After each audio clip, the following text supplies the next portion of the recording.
ये मोहम्मद गौरी की कब्र है और इसके पास आप जो जूते देख रहे हैं वो समाधि है पृथ्वीराज चौहान की। वो पृथ्वीराज चौहान जिसने 17 बार मोहम्मद गौरी को युद्ध में हराया था। ये तस्वीरें अफगानिस्तान से हैं, जहां मोहम्मद गौरी की कब्र के पास ही पृथ्वीराज चौहान की समाधि भी थी।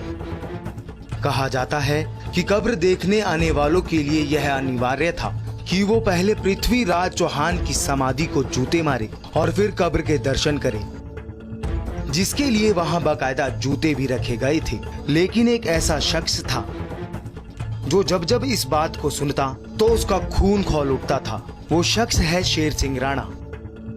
इस तथ्य ने शेर सिंह को राजपूत होने के नाते बेचैन किया हुआ था। फिर क्या था, शेर सिंह राणा ने अंततः अवसर देखकर एक ही रात में समाधि से अस्थियां निकाल ली और भारत लौट आए। देखिए, शेर सिंह राणा का जिक्र हो और साथ में अफगानिस्तान का जिक्र ना हो, ऐसा हो ही नहीं सकता। आप अफगानिस्तान गए, तालिबानी क्षेत्र में गए, वहां जाकर आप पृथ्वीराज चौहान के जो अवशेष हैं वो भारत लेकर आए और आपने मंदिर बनवाया। मैं चाहती हूँ इसकी प्रेरणा कहाँ से मिली आपको, कब आपको ख्याल आया, वो ऐसा कौन सा विचार आपके मन में आया कि आप अफगानिस्तान तक पहुंच गए?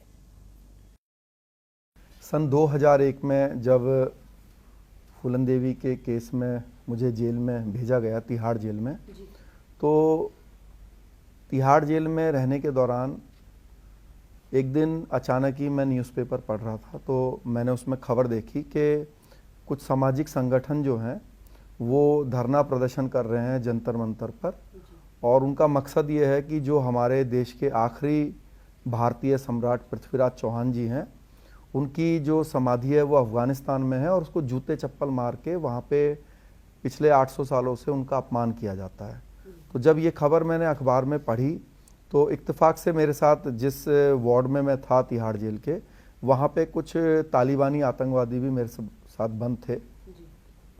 तो ये खबर पढ़ने के बाद मैंने उनसे कहा कि भाई, आपके देश में इतने महान व्यक्ति का जो है ऐसे अपमान किया जाता है, जूते चप्पल मारे जाते हैं, तो ये तो कोई अच्छी बात नहीं है। जो व्यक्ति जीवित नहीं है उसको अपमान करना। और अब ये लोग संगठन के जो लोग हैं अलग अलग, ये लोग डिमॉन्स्ट्रेशन कर रहे हैं, तो लगता है कि सरकार अब इसको वापस लेकर आएगी। तो वो लोग हंसी लगाने लगे, मेरी हंसने लगे इस बात पे और कहने लगे कि जब 800 साल से कोई नहीं ला पाया तो अब कौन सी सरकार ले आएगी, और ये तो हम ही लोग हैं जो अफ़गानिस्तान से आके कुछ भी कर सकते हैं। भारत में तो ऐसा कोई है नहीं, ना कोई सरकार ना कोई व्यक्ति के वहाँ पे चला जाए और इस कार्य को कर ले, उनकी समाधि को वापस ले आए। तो मेरे मुंह से ऐसे ही शब्द निकल गया कि इसको तो मैं लेकर आऊँगा।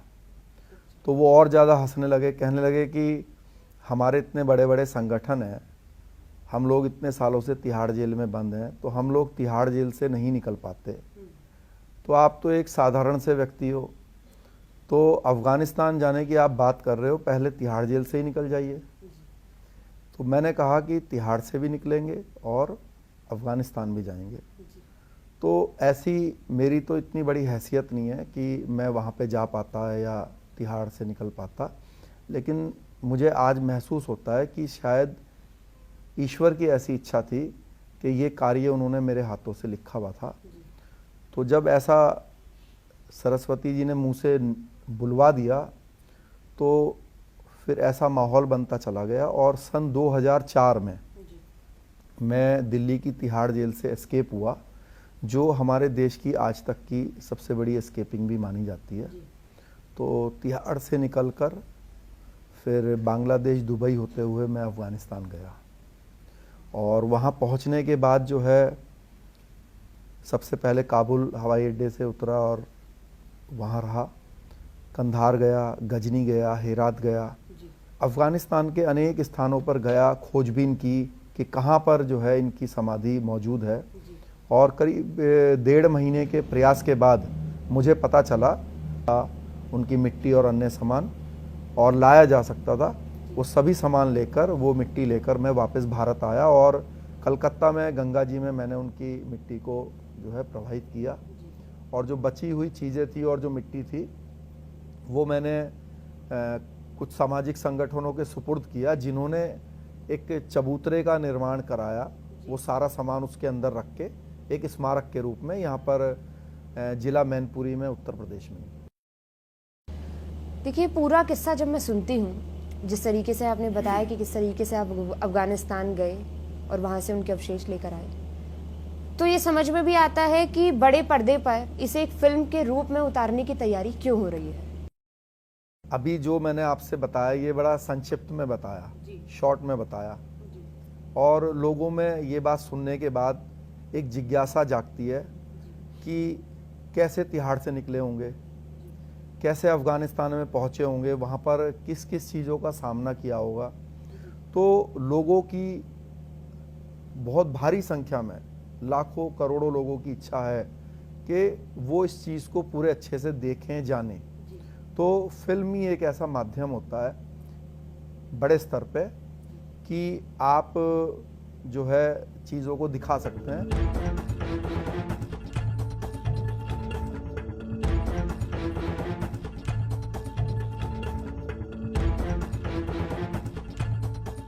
टीवी 100, उत्तर प्रदेश, उत्तराखंड, दिल्ली, मंदिर दर्शन, बॉलीवुड, हिमाचल प्रदेश, हरियाणा।